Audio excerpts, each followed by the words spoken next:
Méditation du 15 janvier. Il connaît ton nom. Levez les yeux au ciel et voyez. Qui a créé les étoiles? Qui les fait défiler en bon ordre comme des soldats? Celui qui les appelle toutes par leur nom. Ésaïe 40, verset 26. Selon les astronautes, il y a environ 100 milliards de galaxies dans l'univers et, selon leur taille, elles peuvent contenir jusqu'à des centaines de milliards d'étoiles. Certains affirment même qu'il existe dans l'univers plus d'étoiles que de graines de sable sur la Terre. Le plus surprenant est peut-être qu'en plus d'avoir créé tout cela, Dieu compte toutes les étoiles. Il appelle chacune par son nom. En utilisant la comparaison ci-dessus, c'est comme si Dieu connaissait le nom de chaque grain de sable de la planète. N'est-ce pas extraordinaire? Quand on lève les yeux, on est émerveillé par l'omnipotence et l'omniscience de Dieu. Il a dessiné les couleurs et les dimensions de sa gloire dans les cieux. Voir Psaume 19, verset 2. Mais il y a un autre aspect incroyable. Dieu lui-même se soucie des moindres détails de notre vie. La Bible dit qu'il sait même combien de cheveux il y a sur ta tête.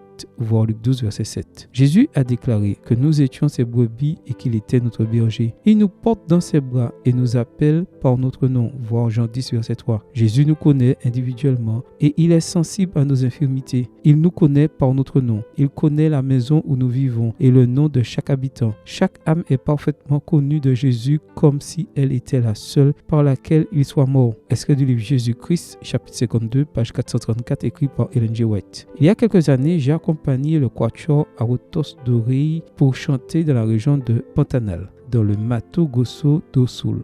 En chemin, nous avons rencontré la célèbre Donna Maria. Elle possède un immense lac derrière sa maison avec 10 alligators. Certains d'entre eux sont vraiment énormes. Le plus curieux est qu'elle nourrit les animaux directement dans leur gueule, les caresse et les appelle tous par leur nom. Maintenant, si une femme peut aimer les alligators au point de les nourrir et de leur témoigner de l'affection, imagine l'attitude de Dieu envers ta vie. Il se soucie de toi, qui n'est pas un alligator, mais une brebis dans la bergerie du bon berger. Le créateur des galaxies connaît ton nom, ton identité et les chagrins de ton cœur. Lève les yeux et repose-toi dans la foi. Amen. Bonne journée à toi et que le Seigneur te bénisse.